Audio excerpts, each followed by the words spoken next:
All right, let's talk about the history. There's a bunch of stuff to talk about, and we've already started to get into the post-Me Too reevaluation of Tracy Flick, but I wanted to start here and read from A.O. Scott, the great New York Times movie critic. He wrote in 2019, quote, "It's not that anyone thinks of Mr. M, as his students call him, as the hero of the story. Just as Reese Witherspoon's perkiness scores a few points in Tracy's favor, so does Broderick's affability make it hard to hate Jim. This was even truer in 1999 when we knew him primarily as Ferris Bueller, the voice of Simba in The Lion King, and the kid who saved the world from nuclear destruction by playing tic-tac-toe with a computer. How can you not root for this guy, even if he makes some pretty outrageous mistakes? That's more or less how I remembered Election until I watched it again recently. And 20 years of accumulated criticism suggest that I'm not alone. The movie has persistently been egregiously misunderstood, and I count myself among the many admirers who got it wrong because I didn't remember or didn't see what had been right there on screen the whole time." And then, end quote. Go ahead. Oh, I was just going to say they paint him as a villain the whole time, and I mean, I think the movie thinks he's a villain, and that's how I felt about him. That there's so many different indicators that you're supposed to think of this guy as more of like the man from Fargo, who is just fucking his life over minute by minute, and he's kind of a piece of shit, so it was always going to happen this way. And then they show you show you him repeating his same mistakes at the end, that the things are always just going to be what they're going to be. Mm-hmm. He reads seeing Tracy across the way in Washington, D.C. getting into a limo as her having a pathetic, sad life when she seems to be chasing her dreams, being in the right town, meeting the right people, and he throws a fucking Pepsi at the car. So who's the actual loser? Yeah. Yeah. And then, of course, the girl in the museum raises her hand just like Tracy, and he does not call on her, and then the movie ends, which is just a perfect way to end the movie. Right. So it's like, yeah, it's not hammering necessarily that it's sexism on his part, but it's obviously there. It's that it's a girl holding up her hand. It's like, you fucking little bitch. But you do want to answer this question. You want to answer my dick. A.O. Scott goes on, quote, "More than Perrotta's novel, which highlights Tracy's sexual agency in the whole Dave Novotny business," that's the teacher. Mm-hmm. Just note, that is a different. I reread the novel to prepare for this, and she does have more sex, even though she's younger. She is like more owning her sexual agency and is much happier about the romance, the relationship, and thinks of it as a romance with the teacher. Quote, "Payne's film exposes the casual misogyny baked into the structures of civic and scholastic life. But 2 years after what was then commonly called the Monica Lewinsky scandal, the public was perhaps disinclined to see it that way. Nor a year before the Florida recount and Bush versus Gore was anyone prepared to listen to Payne and Taylor's prescient warnings about the fragility of democratic norms or to acknowledge their diagnosis of the rot afflicting the whole system." End quote. What do you think about that? Yes, I think they show that in the scenes where they're all giving their speeches, where part of us thinks this is all really boring, but we're also being swayed by the coolness or like the aptitude of somebody, or it's the show, right? We are hoping someone gets up there and kicks ass and then they suck, and then we kind of, do I want to vote for him? Which is so stupid. Why would that matter? You shouldn't have been voting on him for that reason to begin with, but we all do. We are swayed by the coolness of somebody, the ability to, like, why else watch a debate? You just want to see how they handle themselves and who can throw a better insult. I feel like that is a norm rather than an ethic or a moral. It's just our human nature to want to see these people perform and then be swayed by that when it has nothing to do with the actual, are they good for this job? Mm-hmm. And then I guess the other thing I was thinking of is just the very human tendency to let, like, what's going on bad in your life. You're having a bad day. A doctor has a bad day. And someone in charge of your life, and his decisions can completely change the world or your world. He just happens to have a lot of power, but he's still just a human being. So Matthew Broderick's character having such a bad day on the actual voting day and making that really stupid, bad decision that ends his career probably wouldn't have happened. He wouldn't have cared. He wouldn't have had all these feelings toward Tracy if his life would have been going better. So I guess I took that as a norm, meaning all of these very big, important decisions are being made by people who are just having other random, ordinary lives outside of their job. Which is why we need rules, not norms, because norms accept that we need to rely on the goodness of human beings to do the right thing, which we know they won't. Yeah, Monica Lewinsky. It's like, it's hard to even bring it up and know what else to call it other than like Monica Gate or just to not say the whole Monica Lewinsky thing. And I think it is wrong to center her as like because it is kind of like blaming her by just calling it after her, the whole scandal. That's because if you say the Bill Clinton scandal, they'll be like, which one? Yeah, which one? Yeah. And she's got such a name. The name is just endlessly memorable. There's got to be a word you could put after it to make her in a better light, though, right? Like there's got to be a word. Tragedy. I remember the first time I heard somebody say, it was like a counterintuitive thing. Like, I think Bill Clinton should actually have resigned because of the Lewinsky thing, which I think is maybe now on the left, like conventional wisdom. But there was a time where it's like, what are you talking about? Right. That was bullshit. He just got a blowjob. Right. But the idea is like, but he abused his power. He took advantage of an intern. He set quite the precedent, that president. But even that is like that. There we go back to norms. It's a norm. I should be a good man and respect the integrity of the office. You're literally leading by example. You're not supposed to be up there and be every man. You're supposed to be up there and be the right kind of moral ethic. You're going to make a good decision even with your human nature. And if you don't make one, you're going to make sure we all know. Like, it's just like being a parent. You are allowed to make mistakes. You're going to, as a parent. What separates good parents from bad parents sometimes is telling your kid when you've made a mistake, explaining why it was a mistake, and then moving on. Mm-hmm. That's what a president should be doing. Not making these like canceled speeches of like, here's why I was misunderstood or apology. I don't know. It's just, it's all coming from the wrong place. It's coming from the save your ass place, not the save what people think are normal place. He lied and lied and lied and then finally admitted it but did not do Richard Nixon's thing. He did not resign. He said, I'm going to fight. And that made him more popular. I'm going to fight against. I'm going to insist I'm still the right person here. I'm going to fight the impeachment. They want to hold me accountable. Yeah, good. I want you further distracted. I fell for it. I was very young, but I remember thinking Bill Clinton was cool and handsome. That's interesting because my parents hated Bill Clinton, so I hated Bill Clinton. Bill Clinton won Louisiana twice. Isn't that crazy? 1996, Louisiana went to the Democrats. He just seems so cool. I don't know. My opinion had to be completely based on nothing. Because my parents were certainly Republicans, so I don't know where it came from. I guess Arsenio Hall. In thinking he was cool. Mm-hmm. Yeah. MTV. Yeah, he was the younger. Whatever media I was watching at the time definitely framed my brain to like him. Mm-hmm. Yeah. And Tom Perrotta, who wrote the novel, he was inspired by the 1992 election, and he wrote it much earlier than it was published. And of course, 1992 had the very successful insurgent candidacy of Ross Perot, who kind of was running on this whole system's fucked up. Now, me with my big ears and my big charts, I'm going to explain how we can make it better. But I'm not going to actually run a campaign or anything. I'm not going to prepare. And that's kind of what inspires the Tammy character. But I was wondering if we can get into it when we talk about the movie. If you can neatly graft on Tracy and Paul onto either Bill Clinton or George Bush. Now, after you said the thing about their upbringing, it did kind of, who's to say how much that matters? I feel like all of our childhoods very much shape the people that we are, but would a movie understand that enough to... No, a movie, that's stupid. A movie can do all things. I don't know. Once you said that they were mixed together, I saw both in both. Mm-hmm. Did the director intend for us to...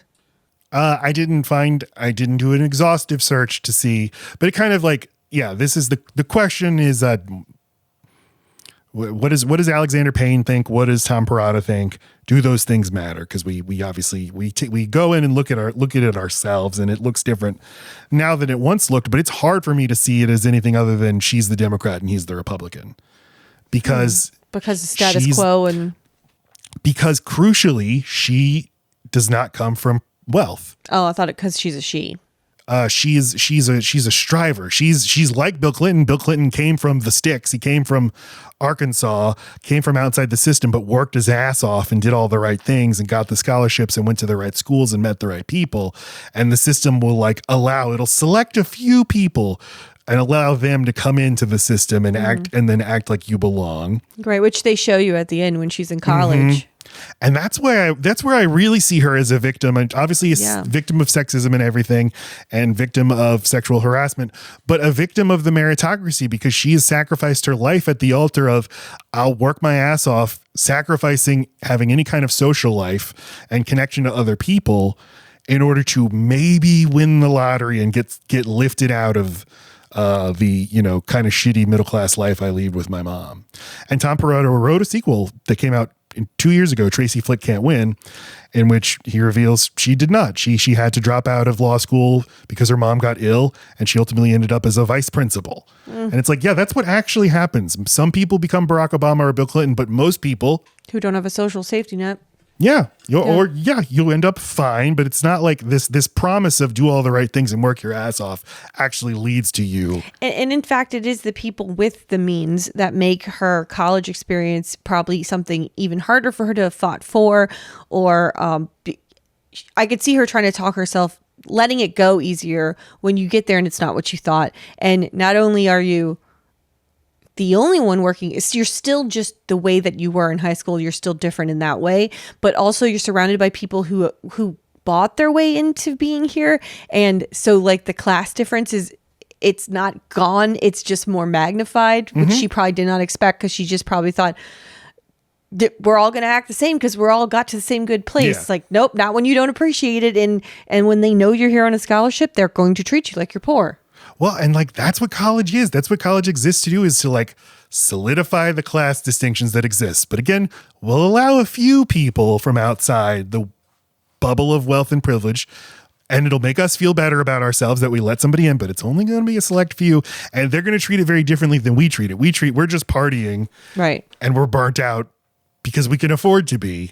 And she has to work her ass off through college. And again, she has to keep her grades up, or she won't continue to get that funding. And they're keeping her up at night and making it harder for her to study and do what she has to do, because she does have to live on campus. It's probably there's probably a pension or an amount that you get toward living and that only can afford something like a dorm. And these fucking dudes who shouldn't be hanging out in the hall, but they are. I mean, the movie does a lot with just a few minutes of here's what happened 1 year later. That was the stuff that felt most powerful to me. Just those little sly looks at how she's fucked. She's ultimately fucked. She believes in the system, but the system is going to fuck her over in the end. Do you think that there's a message there too? Like when you're just an average white guy, but decent looking white guy, that you can completely blow up your life in one place and then just simply move to a different city and totally rebuild it. And because for him, I couldn't help but be happy for him and thinking you need to get out of this town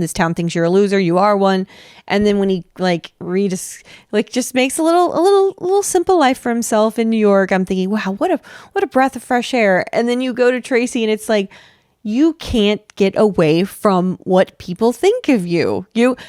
As soon as you open your mouth, people think they know exactly the kind of person you are, and they put you in a category. When he opens his mouth, he's just an unassuming, totally normal looking guy that we see everywhere. And because he's so in the mold, he can just go fuck up everywhere. In fact, he does. He throws a Pepsi at a car and gets away with it because he blends right in. He looks like no one.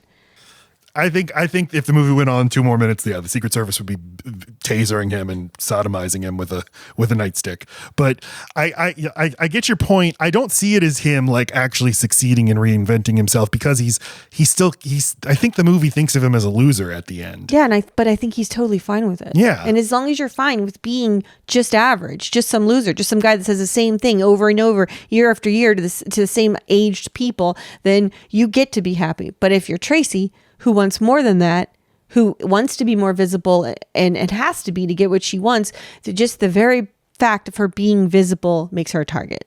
Well, I think that I mean, yeah, I think that the division is class way more than gender here, because if she were somebody who could accept being the female version of Matthew Broderick, she could easily be happy. But she wants something. She wants a more economic mobility than her life sets out for her. So she has to make herself into this embodiment of striving. And we do have an inherent misogyny in viewing that. If they were an equivalent male student, we wouldn't be as annoyed with him as we are with her. But she is still just following the rules of the system laid out. And that system is in place because of class more than it is because of sexism. And the movie kind of does a weird trick on you because of the way that Matthew Broderick feels about her the entire time. You tend to think that everyone finds her to be a pain in the ass, but all you have to do is look at any interaction in the background or in the foreground, and sometimes with other students talking about her. They love her. The fact that she got half the vote from the most popular kid, it shows how much they like her. She's talking to people in the hallway and trying to get her signatures. Those people aren't rolling their eyes at her. Those people are engaged in talking to her, and they don't look like her. They're not people from, like the honor system, whatever. They're just regular students. And then the two boys who are part of like the student body government, who are in charge of counting the tallies. They are so endearing, so relatable, so well observed, as like that kind of kid would be like, wait, this is the rules. What are you talking? No, I'm adamant that I counted. Like that to me felt like a Matt, kind of like the way that he was like, I counted 803 votes. Just that kind of person. It's like, there's way more Tracys than you think. Just when they're male.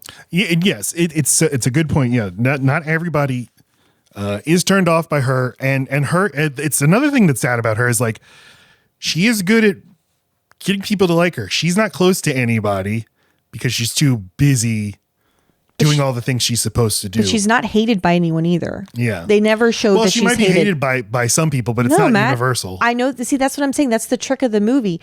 There's not anyone except for adults who ever say they don't like Tracy. Ever. And maybe the sister kind of like feels that way, but the sister has some reason to be and has leverage over her, and they have a weird connection, so you can't really go by the sister. There's not one student that doesn't like her. In fact, all they ever show you are students supporting and liking her. Yeah. So, okay, Tom Perrotta wrote his first novel, The Wishbones, in 1997, followed by Election in 1998. They sold Election before it was published. After it had been bought, before it was published, Alexander Payne optioned it, and Perrotta would go on to write his most successful novel was Little Children, which was adapted into a Kate Winslet movie. And it was a big success, a critical and commercial success. And he wrote The Leftovers, and then was the co-showrunner of the television show that Lacey and I love so much that we will one day do a podcast about. But The Leftovers, the novel, which I've read many times. I like the show way more than the novel. But what's interesting is the novel is so not sci-fi. It's kind of not genre at all. It is kind of just it is almost Election in tone. It just starts from a sci-fi premise, but then kind of doesn't have anything more sci-fi, but the show is way more sci-fi. It's very interesting if you're familiar with both. This is a study of people and how they would react to this big change. Yes, exactly. I love that. And then 2 years ago he wrote TRACY FLICK CAN'T WIN, the sequel, because he said he was inspired after the Me Too movement, after the election of Donald Trump, and the treatment of Hillary Clinton. And how many years between books? 24. Wow.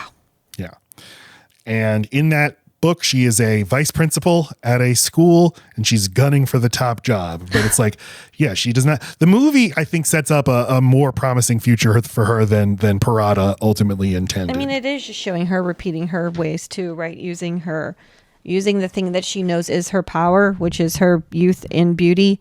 She's wooing a tall older man and then getting into the back of a limo with him. All that is supposed to remind you of the tall older man that brought her into a room in the beginning of the movie. So she too has still just the same power, and it's also it's still just as limited as it ever was. But she got let into the elite of the elite. She's working directly with a Republican congressman. You don't know that they're not on a date. You have no idea that they're working.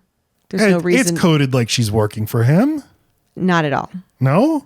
Not at all. She's looking at him with goo eyes. She's like there's a flirt to it. There's not I'm writing something down. There's nothing like that. But all staffers are like that. They all worship the congressmen and the senators they work for. I promise. Watch it. You're going to watch it again tonight, right? Uh-huh. You'll see. I've never occurred to me that she wasn't a staffer. Oh, no. No, she's at the very most, she's just like networking. Or an intern.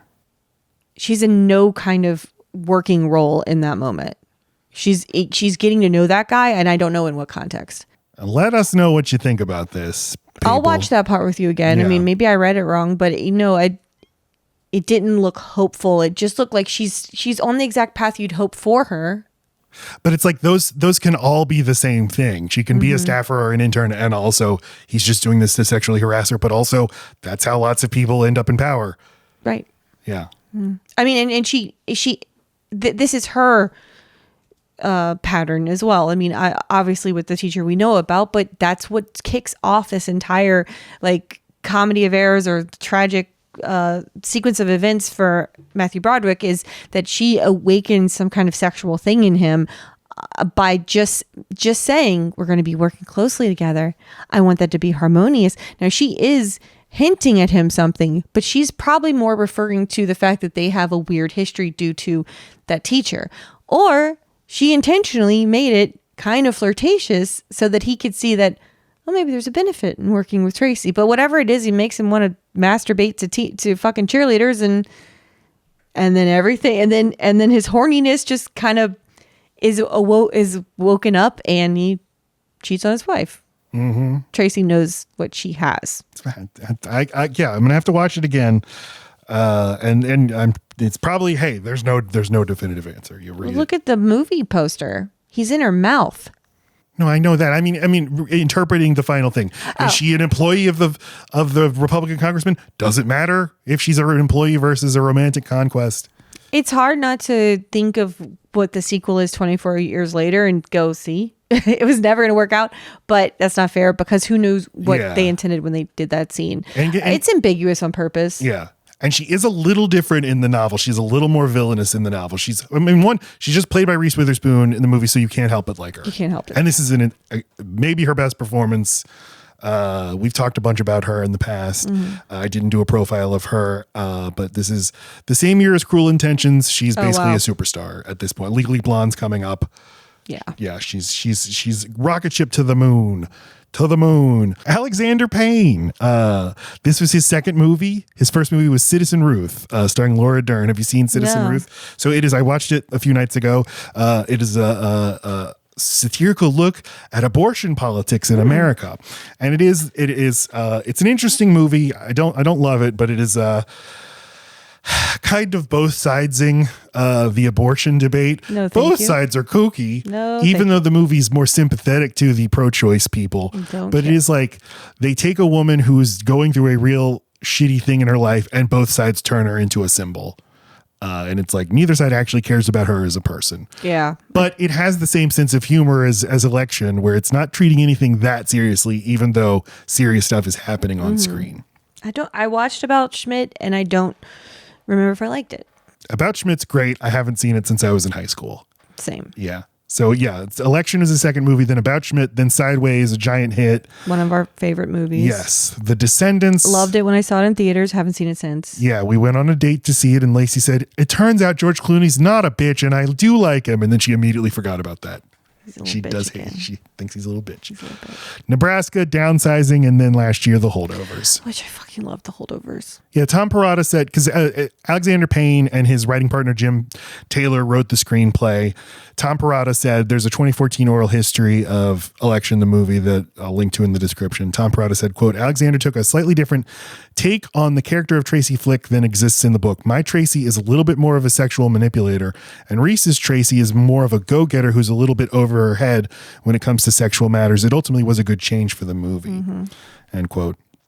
But I think Tom Perrotta also, in the years since, probably was like wrestling with one reason he wanted to revisit that book, which is about her also reevaluating her relationship with the teacher who abused her. Yeah. And she had always thought like, no, it's like, I liked this relationship. I liked him.